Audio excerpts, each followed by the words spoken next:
Abu Hasan Asyadzili itu kalau ada orang tanya gini, Beb saya ini susah, sholat saya tidak mesti diterima Allah gini-gini, marah. Enggak usah. Kafa bika jazaan an radiyaka laka ahlan.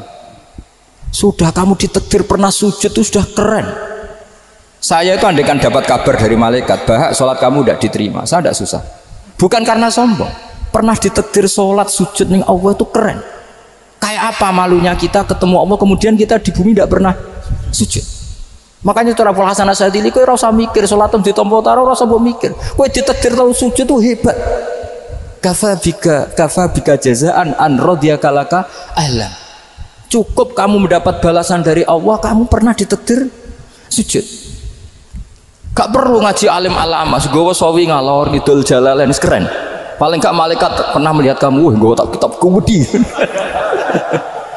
Gak penting pahamu, gak penting. Karena isra bakat paham Mas. Jadi Abu Hasan Asyadzili adalah orang yang, dan itu Al-Hasani ya, dan itu Al-Hasani. Makanya macam-macam kita yang Al-Husaini sudah kita punya Faqih Muqaddam, punya banyak. Di Al-Hasani yang paling populer diantaranya adalah Abu Hasan Asyadzili. Beliau tuh kalau ngendikan sesuatu itu positif terus. Termasuk itu ketika ada orang resah sholat saya diterima ndak, kata beliau wes kowe sing support nak ditakdir tahu sujud. Saya itu sebetulnya kadang-kadang yang miris, wes sholatku tompo ta ora, tapi saya sangat sadili, sangat sadili. Saya nggak pernah berdoa ya Allah ibadah kami jenengan terima ndak, karena takut kalau doa gitu keterusan itu terus ditompo ora ya, akhirnya keterusan gitu, akhirnya ngenes. Masa orang pernah sujud ngenes? Lama-lama gini setan masuk, apa artinya saya sujud ternyata gak diterima. Lu wong kawula kok iskal tentang pernah sujud. Itu kan ibarat gini, kamu ngasih uang sama orang tua kamu, misalnya Habib Soleh ngasih uang Habib Ali, terus apa artinya tak kasih, kemudian beliau tidak terima kasih, itu kan lucu. Terima kasih tidak terima kasih, seorang anak ngasih orang tua itu keren. Makanya saya bangga dengan Habib Soleh ketika beliau mengumrohkan Habib Ali, sudah mendaftarkan haji Habib Ali. Gak usah mikir diterima apa enggak, wes keren, itu sudah perilaku yang keren, yang hebat. Makanya saya sering tuh ada orang mau cerai tanya saya, Gus saya ini cerai gak, istri saya kurang ajar gini. Gak usah, tapi bojoku lo judes, uang di bojoku wes keren, paling gak kowe radarani jomblo.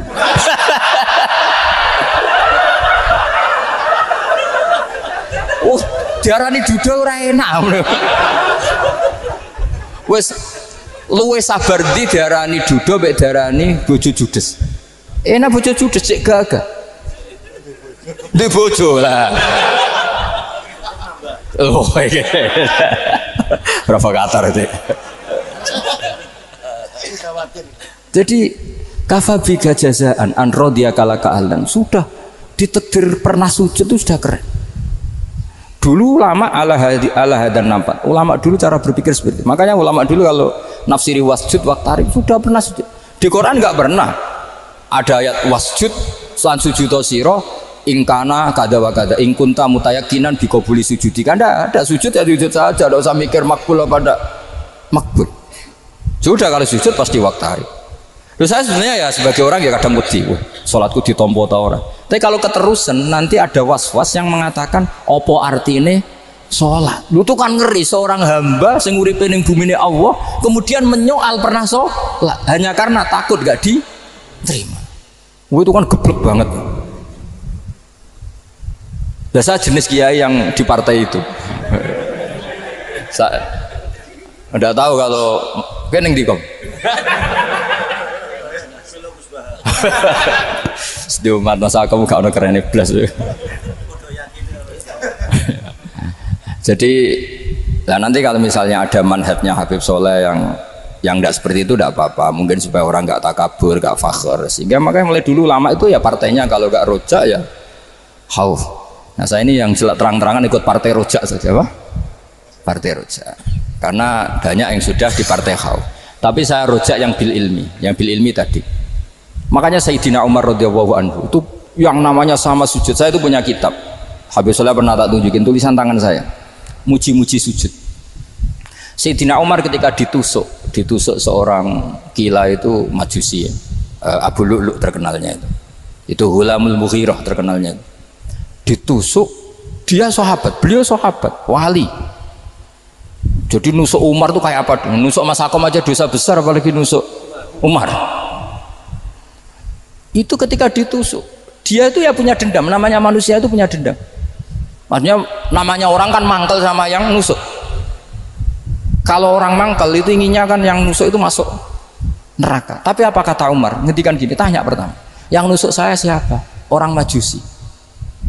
Orang Majusi, Hulamul Mughirah. Alhamdulillah alladzi lam yaj'al maniyati biyadi rajulin lam yasjud laka sajdatan yuhaju biha indaka yaumal qiyamah. Saya itu senang Gusti, yang nusuk saya orang yang nggak pernah sujud sama jenengan. Jika kalau saya dendam supaya dia masuk neraka, saya nggak takut orang itu nuntut sama saya. Tapi kalau dia pernah sujud, pernah sholat, kemudian dia masuk neraka karena nusuk saya, kemudian dia berargumentasi, saya pernah sujud ya Allah, kenapa engkau masukkan neraka? Saya tidak berani jawab ya Allah, saking hormatnya sama yang namanya sujud. Jadi kamane dendamnya kesampaian, cara Jawa ya, dendam dengan tanda kutip ya, tidak makna semestinya. Jadi mangkel mbek sing nusuk, nak mlebu neraka pantas, wong ora tau sujud wae Gusti gitu. Tapi kalau pernah sujud, kemudian dia masuk neraka karena saya, bisa yuhajuni biya yaumal qiyamah. Jadi kayak apa sujud? Saya apa? Nabi itu kalau muji sujud sampai ngingatkan wa hatta takuna sajdatul wahidatu khairan minad dunya wa ma fiha. Nanti kalau kamu di akhirat ketemu Allah, kenangan terbaik kita apa? Di dunia pernah sujud. Keren aku. Cara ning pondok wis tau bayar syariah. Cara sowan kiai tau ngamplopi Mas. Wis go jajan nih. Nah tapi kadang syaitan itu masuk tadi. Apa artinya sujud gak mesti ditompo, apa artinya sowan Habib ngaturi gak mesti ditompo, ngaturi kiai. Akhirnya ada ketakutan. Nah kalau ketakutan ini berlebihan lama-lama, ma faidatus sujud. Wah itu sudah buruk sekali. Wong hamba kok tanya ma faidatus sujud. Nah ini di pentingnya mazhab-mazhab Syadzili. Jadi saya ngaji agak-agak uraan wa amdan. Kalau ini watak sudah bukan. Jadi uraan itu ada dua, ada yang amdan bismil ilm, ilmunya banyak terus milih manhaj. Insya Allah saya partai itu. Ada yang uraan bakat Mas. Ada ya? Ada apa banyak? Nah sebetulnya khauf juga gitu Bim. Ada khauf itu karena ilm. Ada Habib alim alama atau kiai alim alama, dia tahu masyarakat kalau ngikuti Gus Bak nanti jadi fakhr, kurang tawaduk, terus dia milih partai khauf. Lah yang buruk itu ada kiai yang milih khauf aja dari awalnya sati cilik ya. Jenisnya wis sati. Jadi sebenarnya dia tidak cukup ilmunya nerangkan khauf, cuma jenisnya wis sati cilik. Wong ning omah lawang dikunci ono gludak-gludak, ono hantu putih. Jadi ya sama, yang bawa rojak bisa bawaan dablek, yang bawa khauf bisa saja bawaan ati cilik.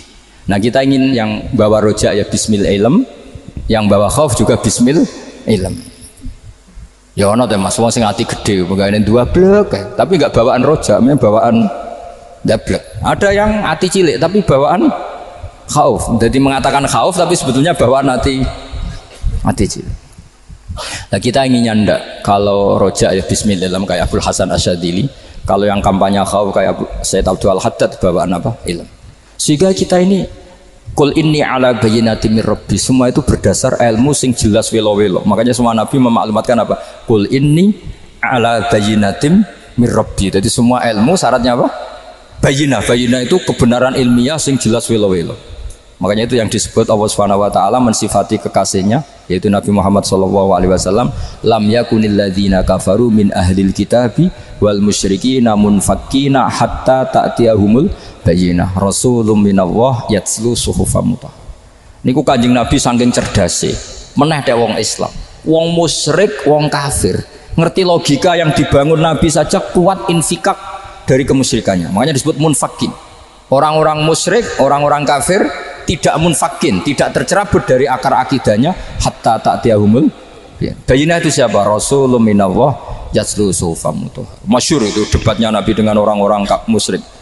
Mereka bilang, ya Muhammad, kita ini urusannya banyak, kasusnya banyak, lalu anda mengajarkan ke Tuhan satu. Masa urusan banyak cukup Tuhan satu? Itu enggak fair Muhammad. Aja'alal alihata ilaha wahida inna hadza la syai'un ujab.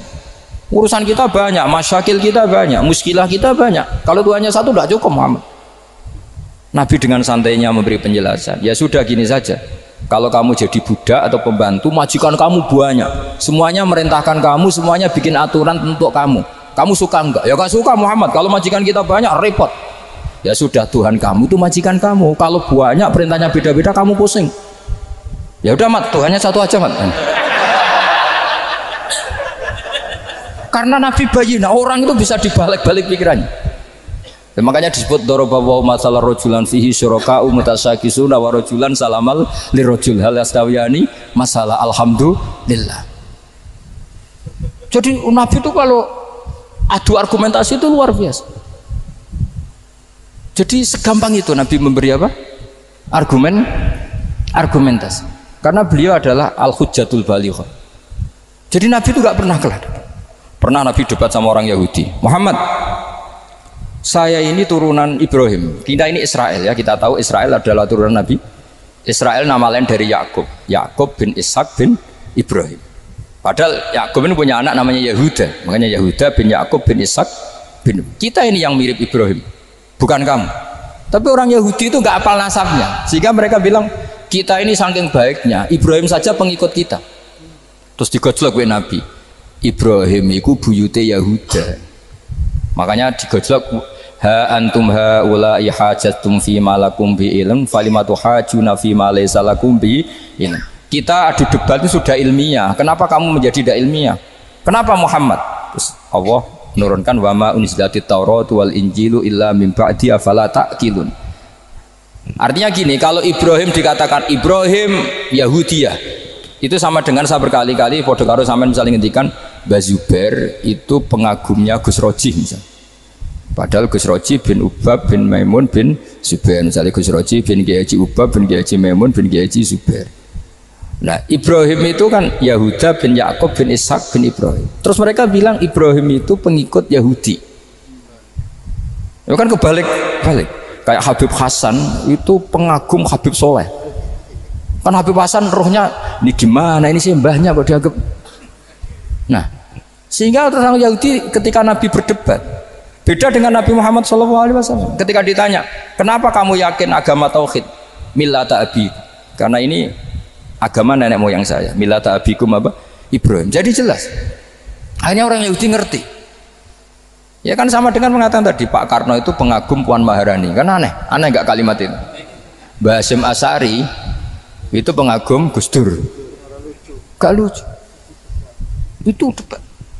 Jadi Nabi itu orang yang bayinah. Bayinah itu kalau menerangkan kebenaran itu bahkan orang kafir pun bisa infikak, bisa munfakin, tercerabut dari akar kekafiran. Nabi itu mudah sekali merubah logika. Makanya di Quran sering ada kata aro'aitum, karena memang tadi. Nah saya mohon apapun pilihan anda rojak kayak Abdul Hasan Asadili tadi.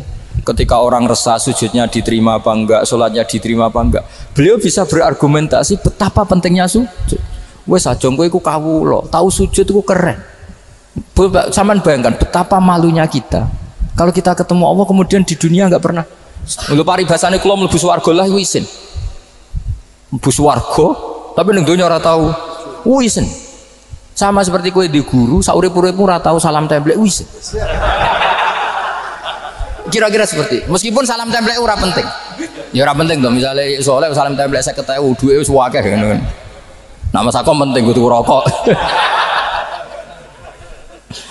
Itu bukan nilainya kok, betapa malunya kita. Saya dulu mau disarang, andai kan tidak pernah khidmah sama iya malu tenan sebagai apa? Santri.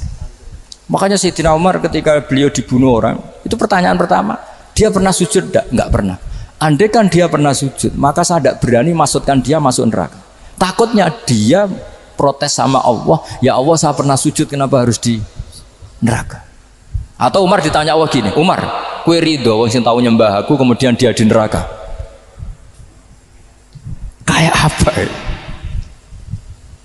Jadi makanya Umar ketika wafat ketika alhamdulillah alladzi lam yaj'al maniyati biyadi rajulin lam yasjud laka sajdah.